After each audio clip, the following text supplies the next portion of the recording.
Recap. Tales of Herding Gods, Chapter 577. Chapter Tao Master Lin Xuan and the others were filled with joy, their hearts stirred like waves beneath a rising tide.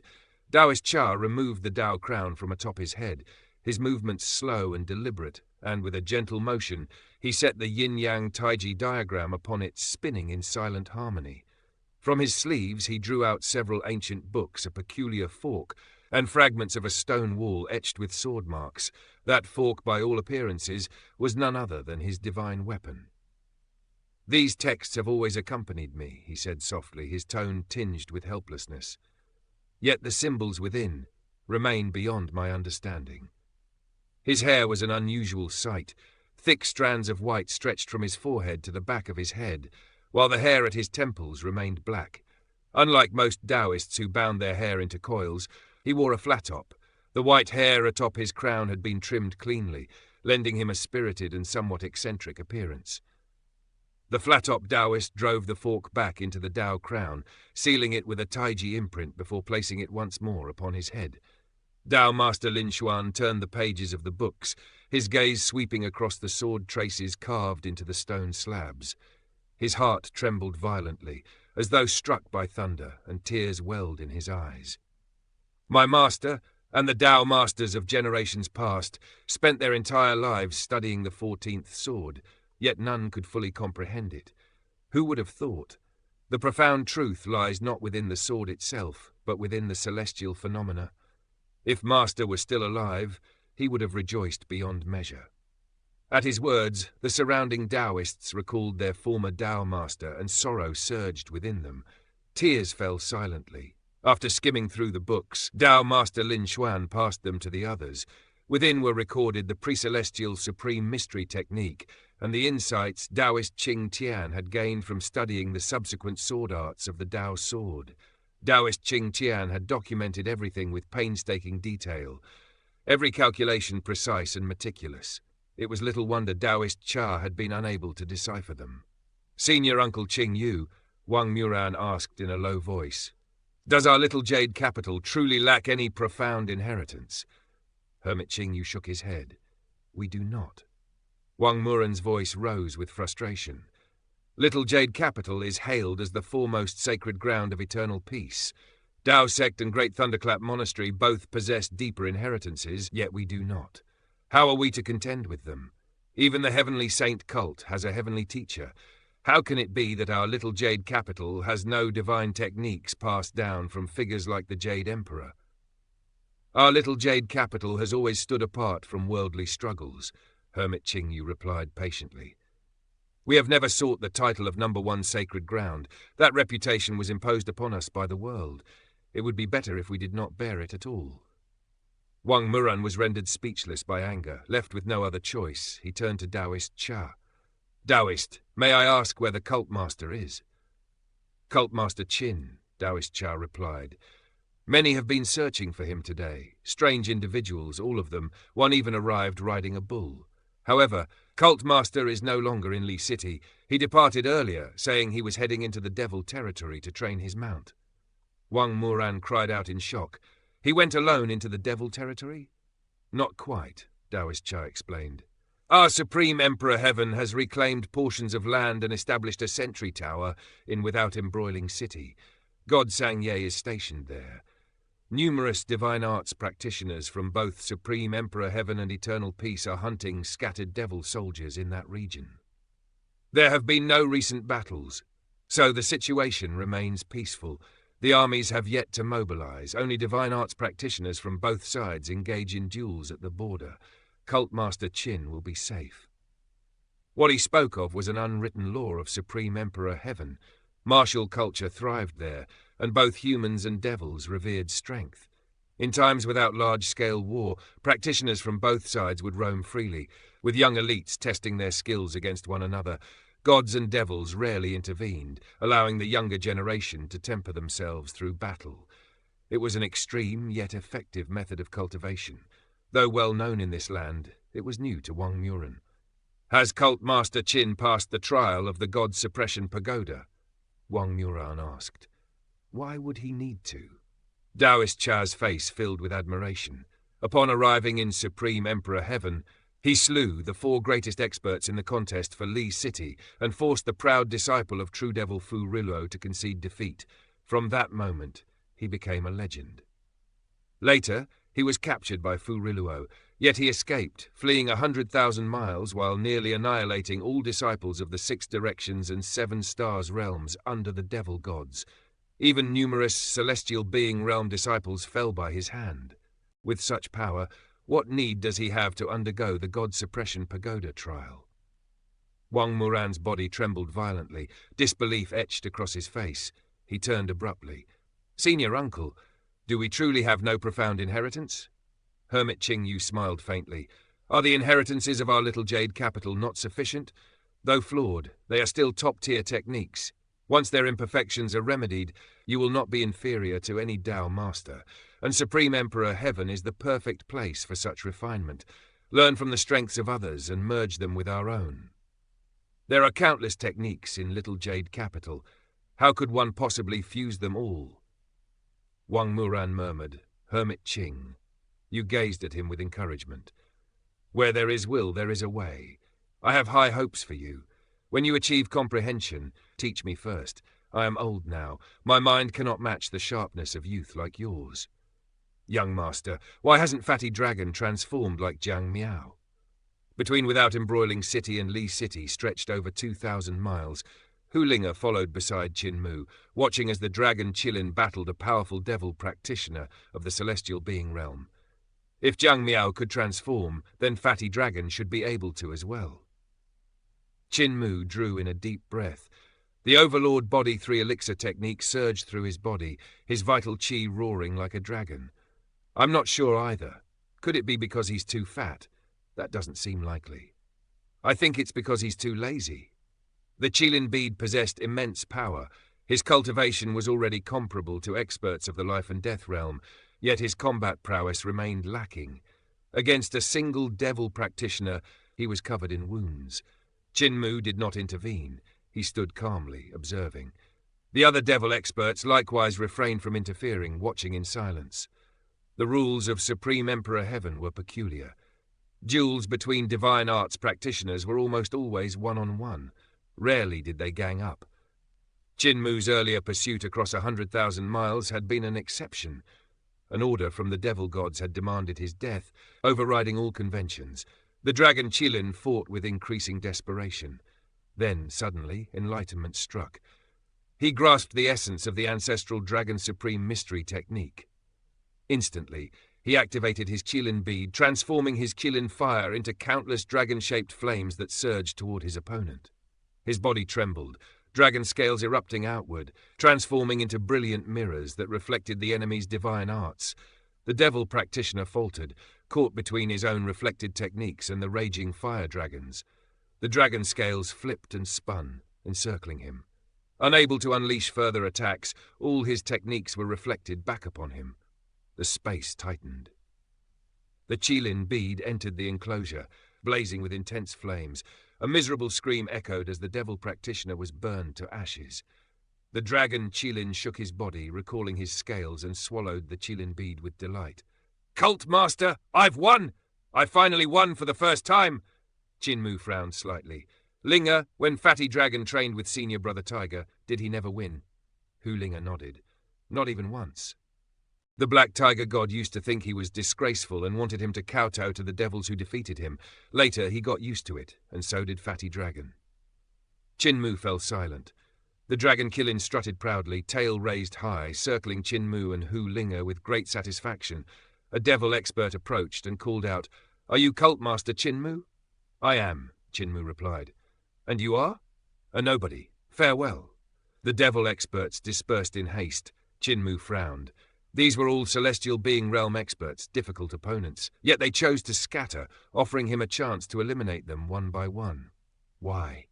"Young master, they seem to be fleeing," Hu Linga said as she prepared dragon saliva. "If they joined forces, they might surpass us. Could they be delivering information? We should return to Lee City immediately." Qin Mu raised an eyebrow. "Ahead lies the sentry of Without Embroiling City. It is closer than Lee City. With God Sangye present, devils will not dare approach." He mounted the dragon Qilin, and Hu Ling'e followed. They sped toward Without Embroiling City. 200 miles away, Qin Mu could already see God Sangye's aura, a pillar of divine light piercing the heavens.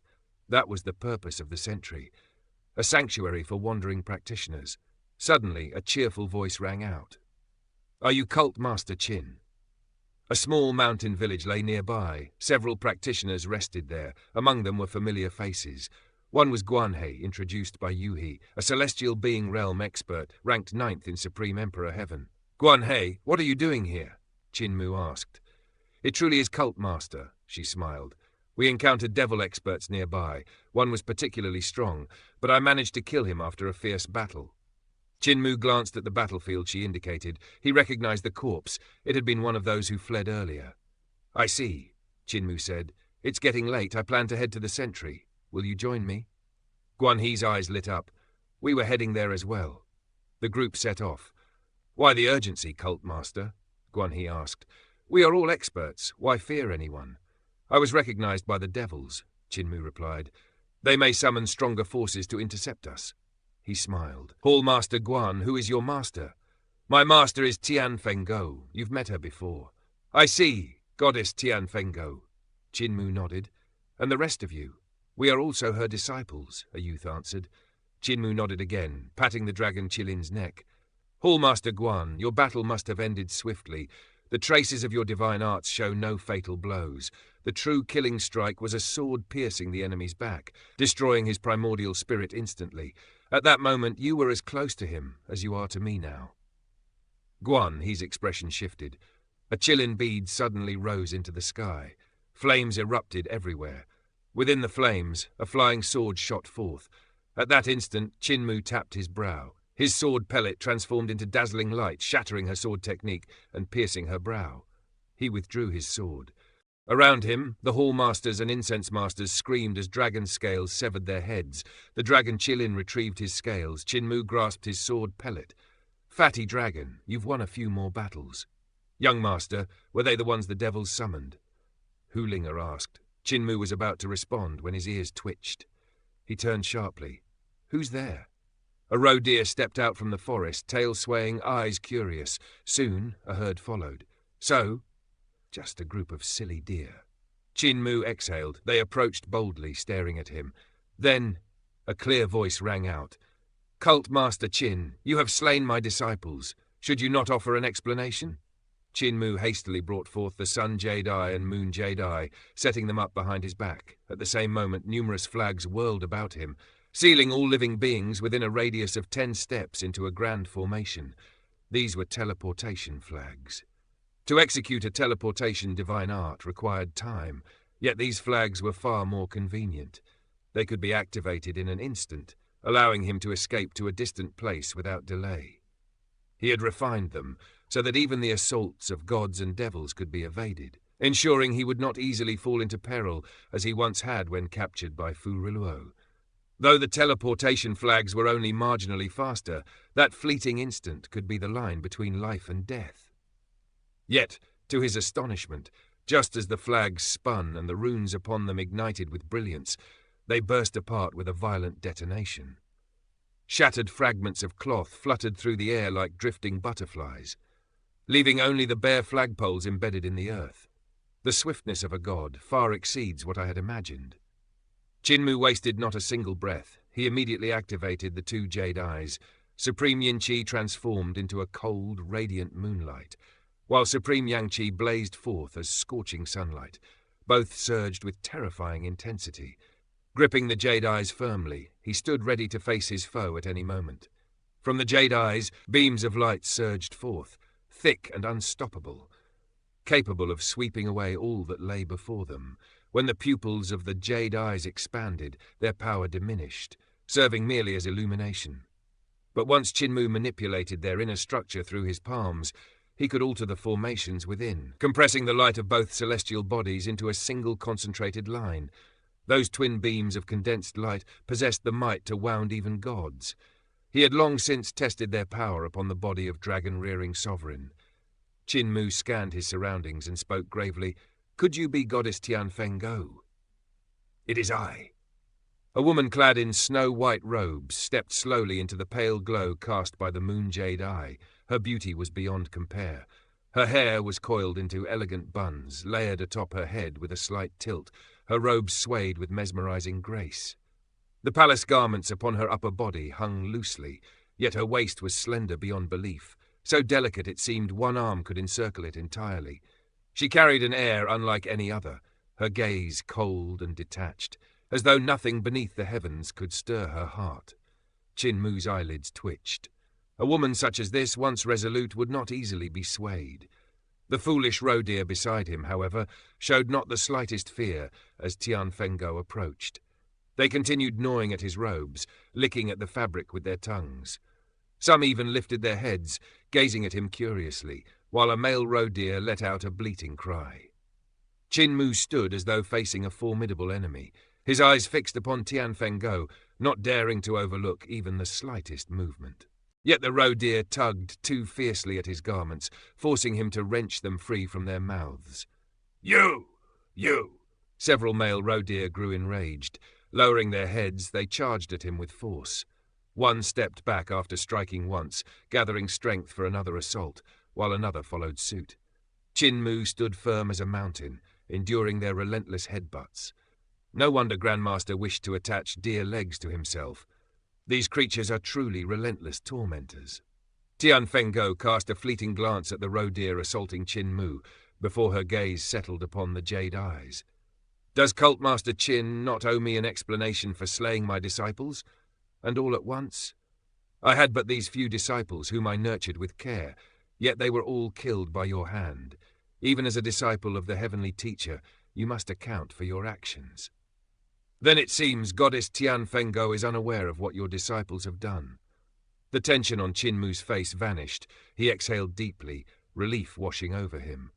With a sincere expression, he said, Fenggo, your disciple Guan He and the others had submitted to the devil race and sought to harm me.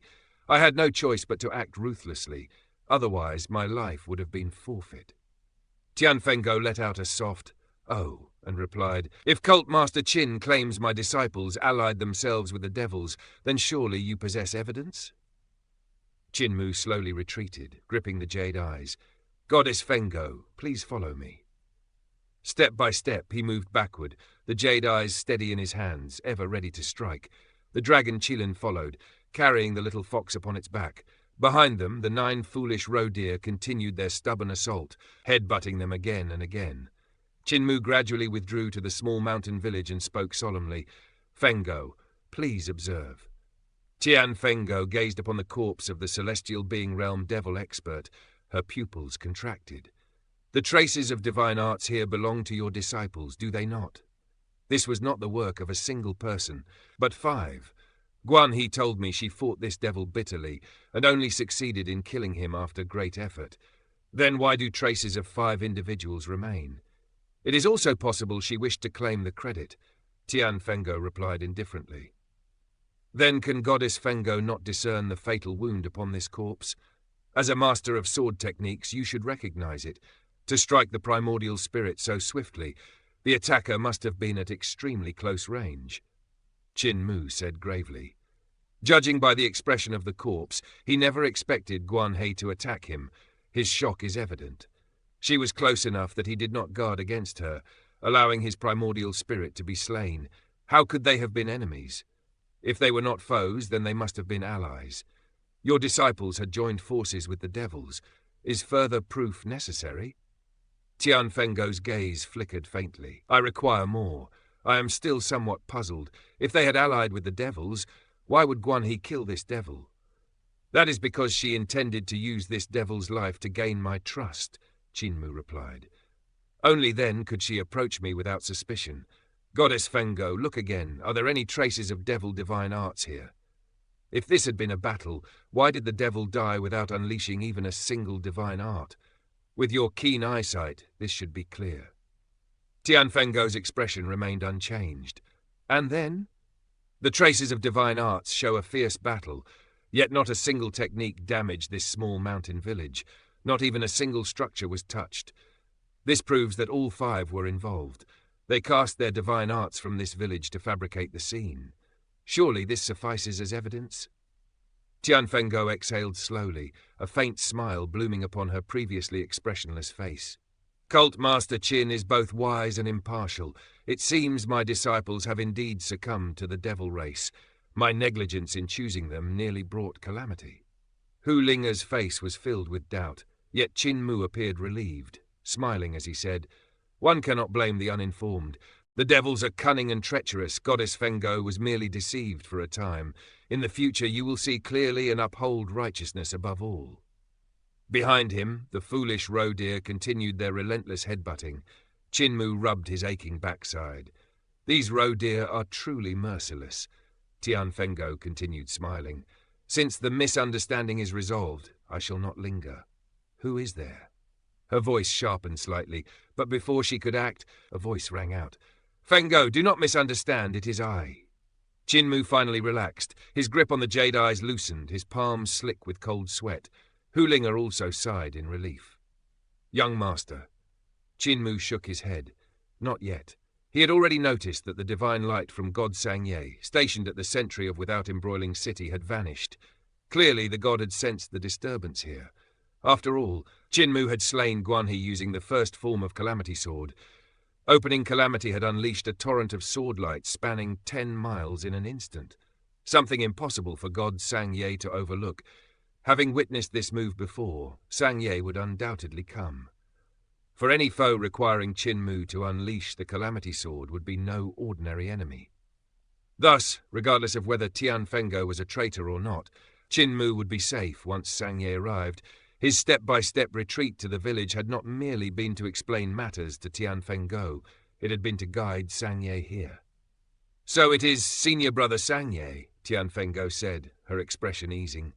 "Cult Master Qin and I had a misunderstanding, but it has now been resolved." God Sangye approached.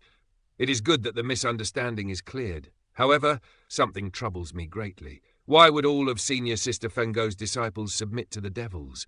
If one were forced by life and death, it would be understandable, but for an entire group to betray their land is peculiar." Tianfengou raised a brow. "What does God Sangye think?" Sangye stepped forward, stopping before her. "When all 5 disciples betray their people, it is difficult not to suspect the master as well. Fengou, you were once the mistress of Coupling City, were you not? 1,500 years ago, when it fell, only you and a handful survived." He clasped his hands behind his back. "In contrast, when Nearing City fell, though my entire family perished, leaving only my daughter and me, I still protected many commoners. There were 10 times as many survivors. There were also Adorning, Returning, Concording people, Great Possessing, and other god cities. All had far more survivors than your Coupling City." Qin Mu's gaze flickered. He glanced at Sangye's hands behind his back. They were forming subtle gestures, signals of urgency, urging him to leave immediately. Could even God Sangye not match Tianfengou? Qin Mu was startled, yet he coughed lightly. "Esteemed gods, I have matters to attend to, so I shall take my leave." He withdrew in Sangye's shadow, step by step, never straying from behind him. Only in this way could he avoid Tianfengou's gaze. "Cult Master Qin intends to return to Without Embroiling City?" Tianfengou's voice rang out. "Are you certain God Sangye is not the traitor? Why would my disciples remain near that city? The sentry is under his command. If he is the traitor, you would be walking straight into a trap. A devil god would be waiting. Surely someone as clever as you would not risk such danger?" Hu Linger felt her head spin. "Young master, which one of them is the traitor?" Tianfengou continued. "God Sangye built the sentry within devil territory. It has stood for over half a month, yet no devil god has attacked. Is that mere fortune, or something else?" Qin Mu halted, his thoughts clouded. It was indeed strange. Tianfengou pressed on. "Though few survived Coupling City, 2 other gods lived besides me. How many from Nearing City survived? None but you, correct? Could all the others have fallen to devil gods? Those 2 senior brothers who left Coupling City with you, did they not perish in the battle for Without Embroiling City? In the end, you alone remain," Sangye replied calmly. Hu Linger clutched her tails. "Young master, I feel dizzy." Qin Mu looked at her. "So do I. But there is still a way to determine the truth." We go to the ruins of Without Embroiling City. If Sangye is the traitor, devil experts will be waiting. If not. Before he could finish, a massive figure descended from the sky to his right, a devil god. Chinmu's pupils shrank. He had seen this being before, twice. The first time, in the Battle of Nearing City, where it slaughtered Sangye's family. The second time, in Li City, when he and Sanghua had been brought there by the Black Tiger god. Flame patterns covered its body. Its eyes burned like twin infernos. As it landed, the three gods formed a tripod-like formation. Devil god Huo Chaluo came from your Without Embroiling City, did he not? Tian Fenggo asked softly. Sangye's eyes widened. Huo Chaluo slaughtered my entire family, save my daughter. How could I serve him? Huo Chaluo frowned slightly, his voice booming like thunder. At this point, why maintain the charade? 2 against 1. Let us end this swiftly. King Fu Riluo grows impatient to see this brat surnamed Qin. Silence descended. Then Tian Fenggo laughed softly. Cult Master Qin enjoys deducing truth from clues. I merely wished to toy with him, to amuse myself. Chinmu felt a chill run through his veins. Huo Chaluo, capture Cult Master Qin. I shall deal with God Sangye. Huo Chaluo turned toward Chinmu, who retreated nervously. Suddenly, thump! Another headbutt. Pain flared. Furious, Chinmu drew his sword and pressed it against a roe deer's neck. Do that again and I'll kill you. Tian Fenggo moved, attacking Sangye. Huo Chaluo grinned and reached out. You were the shadow in Nearing City, protecting the Sangirl, weren't you? How noble. But now, where will you run? Suddenly, the roe deer beneath Chinmu's blade exploded, a blade light, dazzling beyond measure, erupted through the forest, splitting even the sky. It sliced through Huo Chaluo's palm and neck, leaving behind a razor-thin black line in the heavens, so fine it seemed non-existent. Space itself had been severed. The blade halted just before Chinmu's throat. From the shattered hide of the roe deer, a tall, burly elder rose. His beard was wild, his presence fierce. Anger filled his face as he held the blade to Chinmu's neck. Mua! So what if I headbutted you? Cripple, blind, and mute did it too. I only did it once and you wanted to kill me? Tell me, are you being unfair? Do you think they care for you more than I do?